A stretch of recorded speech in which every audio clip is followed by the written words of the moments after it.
नमस्कार and welcome to my YouTube channel. देखिए, इस वीडियो में मैं आपको soil mechanics and foundation engineering से रिलेटेड 25 एमसीक्यू कराऊंगी। ये पहला पार्ट है, इसका दूसरा पार्ट भी जल्द ही अपलोड हो जाएगा। देखिए, आप इस चैनल पर नए हैं तो सब्सक्राइब कर दीजिए और ये वीडियो आपको पसंद आ रही है तो लाइक कर दीजिए। तो पहला क्वेश्चन है, water formed transported soil is A alluvial, B marine, C lacustrine और डी लुइस। तो इसका सही आंसर है एल्यूविल। वाटर के द्वारा जो सॉइल ट्रांसपोर्ट होती है उसे एल्यूविल कहते हैं और समुद्र के कारण जो सॉइल ट्रांसपोर्ट होती है उसे मरीन कहते हैं। वैसे ही लेक्स द्वारा जो सॉइल ट्रांसपोर्ट होती है उसे लैकस्टाइन कहते हैं और विंड के द्वारा जो सॉइल ट्रांसपोर्ट होती है उसे लुइस कहते हैं।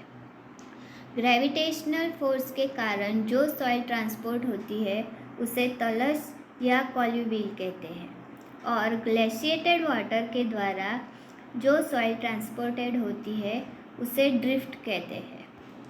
Next question, the ratio of volume of air voids to the total voids is known as air content, percentage voids, porosity, specific gravity.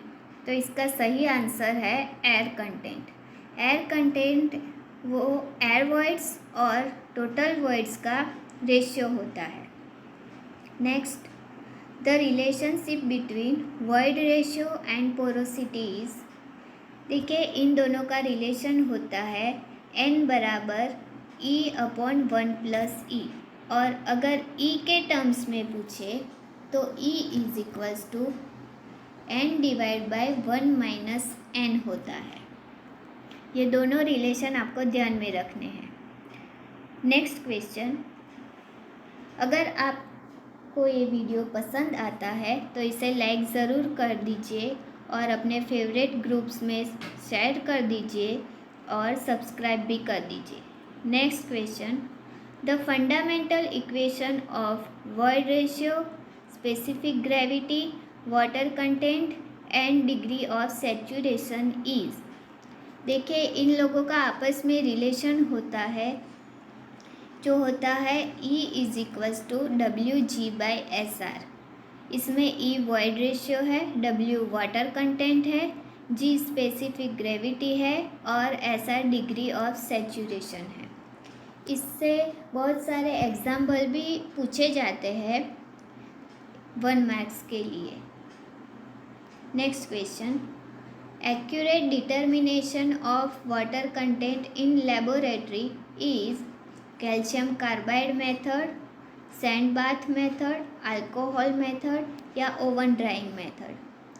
तो इसका सही आंसर है oven drawing method. Water content को डिटरमाइन करने के लिए लेबोरेटरी में जो एक्यूरेट मेथड है वो ओवन ड्राइंग मेथड है।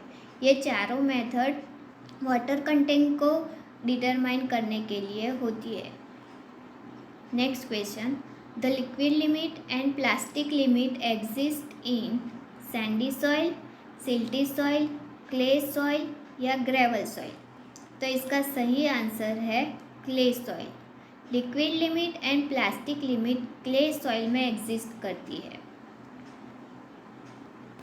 Next question, the minimum water content at which the soil just begins to crumble when rolled into threads 3 mm in diameter is known as। देखिए, ये प्लास्टिक लिमिट, लिक्विड लिमिट और shrinkage limit, इसे पहले तो एटरबर्ग्स limit कहते हैं और ये जो डेफिनेशन दी हुई है वो प्लास्टिक लिमिट की डेफिनेशन है। इन तीनों की डेफिनेशन आपको ध्यान रखनी है और ये कभी भी पूछी जा सकती है। तो ये प्लास्टिक लिमिट की डेफिनेशन है। Next question is, the minimum water content at which the soil retains it's liquid state and possesses a small shearing strength against following is known. तो ये लिक्विड लिमिट की डेफिनेशन है और वैसे ही shrinkage limit की भी definition है। ये रही, the maximum water content at which a reduction in water content does not cause a decrease in volume of a soil mass is known as. ये श्रिंकेज लिमिट की डेफिनेशन है। ये तीनों आपको ध्यान में रखनी है और इसे एटरबर्ग लिमिट भी कहा जाता है। देखिए ये चार्ट है, इधर श्रिंकेज लिमिट के बाद आप कितना भी वाटर कंटेंट घटाओगे तो सॉइल के वॉल्यूम में कोई भी चेंज नहीं आएगा। Next question, the consistency index of a soil is defined as the ratio of. देखिए कंसिस्टेंसी इंडेक्स का रेशियो होता है liquid limit minus natural water content divide by plasticity index. Liquid limit minus natural water content divide by plasticity index. ये consistency index का ratio होता है, consistency index होता है। वैसे ही लिक्विडिटी इंडेक्स भी होता है, उसका भी रेशियो होता है, वो है natural water content minus plastic limit divide by plasticity index, W minus plastic limit divide by plasticity index. Next question, the property of a soil which permits water to percolate through it is called. देखिए ये permeability की definition है, इसको भी आप ध्यान रखिए। Next, hydraulic gradient in terms of specific gravity G and void ratio E। देखिए हाइड्रोलिक ग्रेडियंट का एक सीधा सा फॉर्मूला होता है जो होता है G-1 divide by 1 plus E। इससे एग्जाम्पल भी पूछे जाते हैं, वो मैंने आगे लगा रखे हैं, वहाँ आपको समझ आ जाएगा। और हाइड्रोलिक ग्रेडियंट का एक और फॉर्मूला होता है हेड लॉस की टर्म में, तो I is equals to head loss divide by length. ये भी एक फॉर्मूला है, वो भी मैंने आगे लगा रखा है, इससे भी कई बार क्वेश्चन पूछे जाते हैं।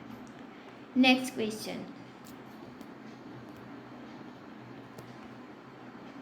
a critical hydraulic gradient may occur when flow is upward direction, seepage pressure is in upward direction, effective pressure is 0 या all of the above।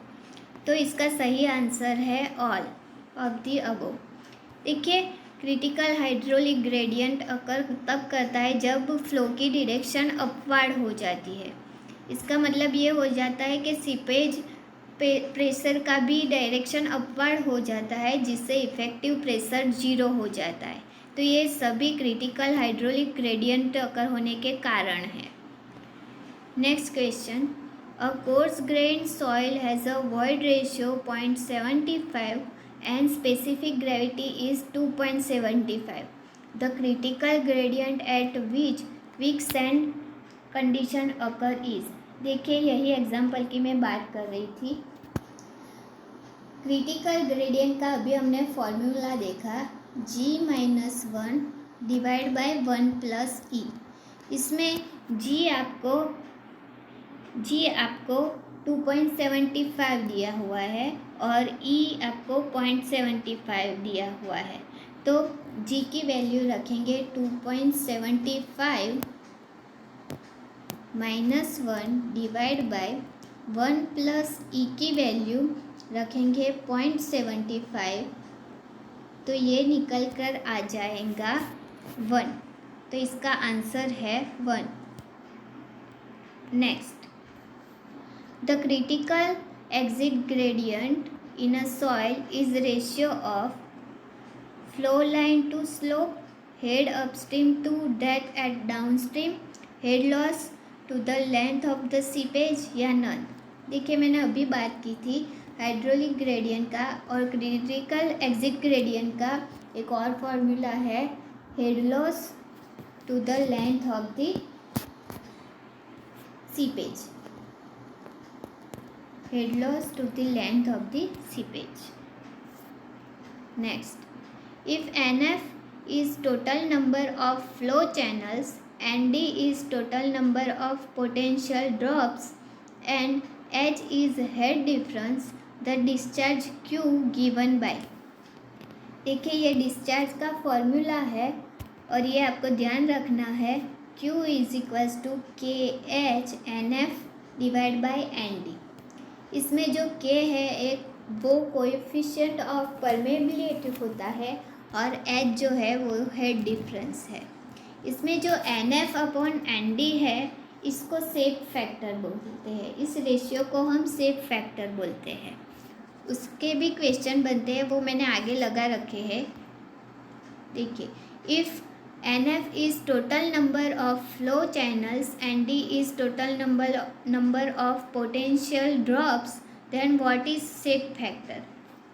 तो सेक फैक्टर अभी मैंने बताया NF अपॉन ND हो जाएगा, इसे सेक फैक्टर कहते हैं। Next question, the flow net has 4 flow channels and 20 equipotential drops, the shape factor is, तो shape factor NF upon ND हो जाता है, NF अपॉन ND। इसमें हमें NF दिया हुआ है 4 और इक्विपोटेंशियल ड्रॉप्स दिया हुआ है 20, तो ये हो जाएगा 1/5। तो इसका सही आंसर हो जाएगा 1/5। ऐसे भी क्वेश्चन पूछे जाते हैं। Next question is toughness index of a soil is the ratio of, तो ये रेशियो होता है toughness index plasticity index to the flow index, इन दोनों का रेशियो होता है और उसकी रेंज भी होती है। टफनेस इंडेक्स 0 to 3 के रेंज में वेरी होता है। Next question, the coefficient of active earth pressure for retaining wall become, active earth pressure पूछा है तो उसका फॉर्मूला होगा 1 minus sine phi divide by 1 plus sine phi. ये फाई है, कभी इसी बुक किसी बुक्स में इसे थीटा भी दिया जाता है और वो होता है एंगल ऑफ इंटरनल फ्रिक्शन।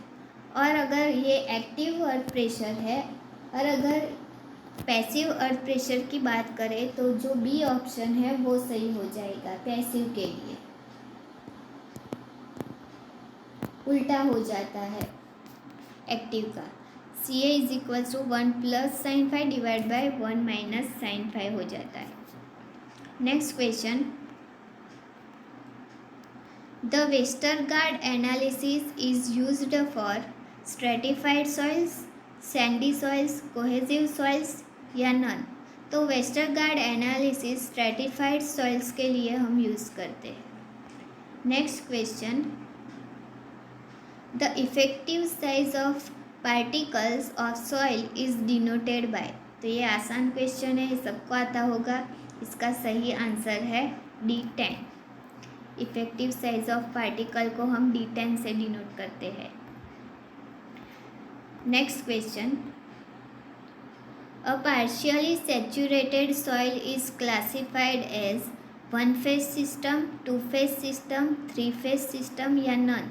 तो partial saturated soil को हम 3 phase system से क्लासीफाई करते हैं। partially saturated मीन्स इसमें पानी भी होगा, सॉलिड्स तो होगा, सॉइल सॉलिड्स तो होगा और ड्राई वॉइड्स भी होगा, इसलिए इसे हम 3 फेज सिस्टम कहते हैं। फुल्ली ड्राई सॉइल होगी तो वो 2 फेज सिस्टम होगी और फुल्ली सैचुरेटेड होगी तो भी 2 फेज सिस्टम होगी। 2 फेज में या तो सॉलिड्स तो सॉइल सॉलिड्स तो होते ही है और वॉइड्स एयर के वजह से वॉइड्स फिल होते हैं तो उसे ड्राई सॉइल कहते हैं, और वाटर से सॉइल फिल होते हैं, वाटर से वॉइड्स फिल होते हैं तो उसे सैचुरेटेड कहते हैं।